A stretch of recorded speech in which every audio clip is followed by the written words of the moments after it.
Basic math with Mridha sir এই YouTube channel থেকে আপনাদেরকে স্বাগতম। আজকে আমি ষষ্ঠ শ্রেণীর অনুশীলনী 1.2 এর প্রশ্ন নাম্বার 2 এর ঘ এর সমাধান করে দিচ্ছি। 2 নাম্বার অঙ্কের প্রত্যেকটা অঙ্কই হচ্ছে সহমৌলিক জোড়া নির্ণয় করা। তো তারই আরেকটা অঙ্ক হচ্ছে ঘ নাম্বারে, সেখানে দুইটা সংখ্যা দেওয়া আছে, একটা হচ্ছে 52 আর একটা 97। তো আমরা এর আগে ক খ গ করে অলরেডি সহমৌলিক সংখ্যা কিভাবে নির্ণয় করতে হয় আমরা বুঝে গেছি। তো এই অঙ্কের ক্ষেত্রে আমরা সেভাবেই করে দেব। তো কি করব, এই 52 এর গুণনীয়ক সমূহ বের করব আর 97 এর গুণনীয়ক সমূহ বের করব। বের করে দেখব যে এদের মধ্যে সাধারণ গুণনীয়ক কি আছে। দেখা যাচ্ছে কি যে এদের মধ্যে সাধারণ গুণনীয়ক কেবলমাত্র 1 আছে। যদি সাধারণ গুণনীয়ক 1 থাকে কেবলমাত্র, তাহলে এই 52 97 পরস্পর সহমৌলিক হবে। তো এভাবে করে আমরা যখন বড় প্রশ্ন থাকবে যে সহমৌলিক জোড়া নির্ণয় করো, তখন আমরা এইভাবে লিখে অঙ্কগুলো করব। কিন্তু অনেক সময় আমার কি হবে, অনেক সময় আমার নৈর্ব্যক্তিকে ছোট প্রশ্নের সমাধান করতে হবে। হ্যাঁ, তো সেগুলো আমরা কিভাবে করতে পারি তার একটা ট্রিক্স আজকে আমি আপনাদেরকে দেখাই দিচ্ছি। সেটা হলো কি, অনেক সময় এরকম অঙ্ক থাকবে যে 24 কমা দিয়ে থাকবে এই 36, 24,36 এরা সহমৌলিক কিনা, এরকম কতে থাকবে সহমৌলিক, খতে থাকলো সহমৌলিক, হয়তো খতে থাকলো সহমৌলিক না, এরকম থাকতে পারে। সেক্ষেত্রে আমরা একটা ট্রিক্স ব্যবহার করে কি করব, আমরা এই সহমৌলিক না সহমৌলিক না এটা আমরা বের করতে পারি। কিভাবে আমরা কি করব, এই ছোটটাকে আমরা কি করব, লবে দিয়ে দেব আর এই বড়টাকে হরে দিয়ে দেব। দিয়ে আমরা দেখব যে আমরা একই সংখ্যা দ্বারা এই দুইটাকে কাটাকাটি করতে পারি কিনা। দেখেন এখানে দেখা যাচ্ছে 24, তার একক স্থানে আছে কি 4, মানে জোড় সংখ্যা। এখানে কি আছে একক স্থানে 6, তার মানে এটাও জোড় সংখ্যা। তার মানে আমরা কি করতে পারি, এই দুইটার সংখ্যাকেই একই অঙ্ক 2 দ্বারা কাটাকাটি করতে পারি। তাহলে 2 দ্বারা এটাকে কাটলে হয় হলো 12, আর 2 দ্বারা এটাকে কাটলে হয় 18।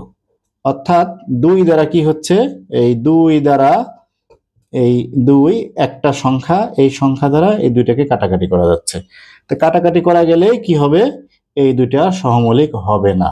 কারণ কি, কারণ হচ্ছে যদি আমাদের কি গুণনীয়ক, সাধারণ গুণনীয়ক যদি কি হয় কেবলমাত্র 1 হয় তাহলেই সহমৌলিক হয়। কিন্তু এখানে দেখা যাচ্ছে কি 2 দ্বারা কাটাকাটি যাচ্ছে, মানে কি এই 2 এটারও একটা গুণনীয়ক, এই 2 এই 36এরও একটা গুণনীয়ক। তার মানে কি একটা সাধারণ গুণনীয়ক 2, অর্থাৎ 1 ছাড়াও আরেকটা সাধারণ গুণনীয়ক কি পাওয়া যাচ্ছে, 2 পাওয়া যাচ্ছে। তাহলে কি হবে, এরা সহমৌলিক হবে না। তা আমরা আরেকটা সংখ্যা লিখি 25 আর 37। হ্যাঁ, এইবার 25কে আমরা দিই লবে আর এই 37কে দিই আমরা হরে। এখন দেখি তো একই সংখ্যা দ্বারা কাটাকাটি করা যায় কিনা। আমরা দেখতে পাচ্ছি 25 এই 5 আর 2 যোগ করলে হয় 7, অর্থাৎ 3 দ্বারাও কাটাকাটি এই 25কে করা যায় না। আবার এই অঙ্কগুলো যোগ করে দেখি 7 3 10, তাহলে এটাকেও 3 দ্বারা কাটাকাটি করা যায় না, 2 দ্বারা তো করা যায়ই না। তারপরে এটাকে 5 দ্বারা করা যায়, কিন্তু এটাকে 5 দ্বারা করা যায় না। কারণ হচ্ছে কি এর একক স্থানে যদি 0 অথবা 5 থাকতো তাহলে আমরা কাটাকাটি করতে পারতাম। এই কাটাকাটি করার ক্ষেত্রে আমরা ওই যে 2 দ্বারা বিভাজ্যতা, 3 দ্বারা বিভাজ্যতা, 4 দ্বারা বিভাজ্যতা, 5 দ্বারা বিভাজ্যতা, তারপরে 6 দ্বারা বিভাজ্যতা, তারপরে 9 দ্বারা বিভাজ্যতা, এগুলো সব অ্যাপ্লাই করব, করে দেখব যে আমরা কাটাকাটি করতে পারি কিনা। এখন দেখা যাচ্ছে কি 25 আর 37কে আমরা কাটাকাটি কোনো সংখ্যা দ্বারা করতে পারছি না। অর্থাৎ এইটা কেবলমাত্র 1 দ্বারাই কাটাকাটি হবে। অর্থাৎ 1 দ্বারা মানে কি যা আছে তাই, এই 1 দ্বারাই কাটাকাটি হবে, মানে এটাকে আর অন্য কিছু দ্বারা কাটাকাটি, অন্য কোনো অঙ্ক দ্বারা এটাকে কাটাকাটি করা যায় না। তার মানে কি আমরা নিঃসন্দেহে লিখে দিতে পারি 25 আর 37 এই দুইটা কি সহমৌলিক। সহমৌলিক। আমরা একটু বড় সংখ্যা লিখি। হ্যাঁ, আমরা একটা সংখ্যা লিখলাম 250, আমরা একটা সংখ্যা লিখলাম 250, আর একটা লিখলাম আমরা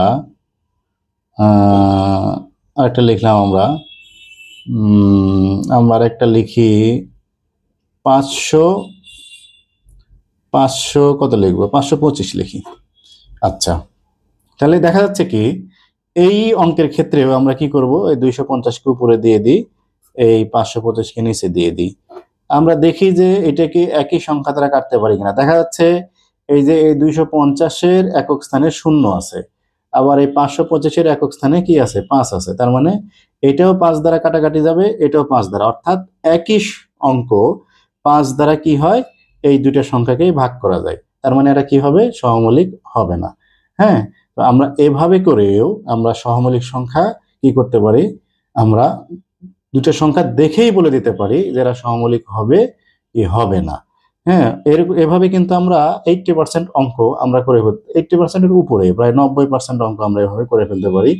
মান সংখ্যের অর্থাৎ ছোট প্রশ্নের নৈবেত্তিকের সহমৌলিক সম্পর্কিত 90% অঙ্ক কিন্তু আমরা এভাবে করে ফেলতে পারি। আর বাকি যে 10% অঙ্ক হয়তো আমাদের কি করা লাগতে পারে, ক্যালকুলেশন করা লাগতে পারে। আর যেগুলো নৈবেত্তিকে দিবে সেগুলো কিন্তু এত জটিল অঙ্ক দেবে না, এরকম সহজ অঙ্কই দেবে। সেক্ষেত্রে আমরা হয়তো 95% অঙ্ক আমরা কি করতে পারবো, এই ট্রিক্স ব্যবহার করে আমরা করে ফেলতে পারবো। আশা করি এই ট্রিক্সটা আপনারা ভালোভাবে বুঝতে পারলেন। তো এভাবে করেও আমরা কি করতে পারি, সহমৌলিক জোড়া নির্ণয় করতে পারি। কিন্তু বড় অঙ্ক যদি আসে যে সহমৌলিক জোড়া নির্ণয় করো, এভাবে যদি দুইটা সংখ্যা দেওয়া থাকে এবং প্রশ্নের নম্বর যদি 2 হয়, যদি প্রশ্নের নম্বরটা মানে ওই যে প্রশ্নের অ্যান্সার করলে 2 মার্ক পাওয়া যায়, সেক্ষেত্রে কিন্তু আমাদের এইভাবে লিখেই করতে হবে এবং এখানে রাফে এই গুণনীয়ক সমূহ কিভাবে বের করলাম সেটা দেখাই দিতে হবে। ঠিক আছে, তো আমরা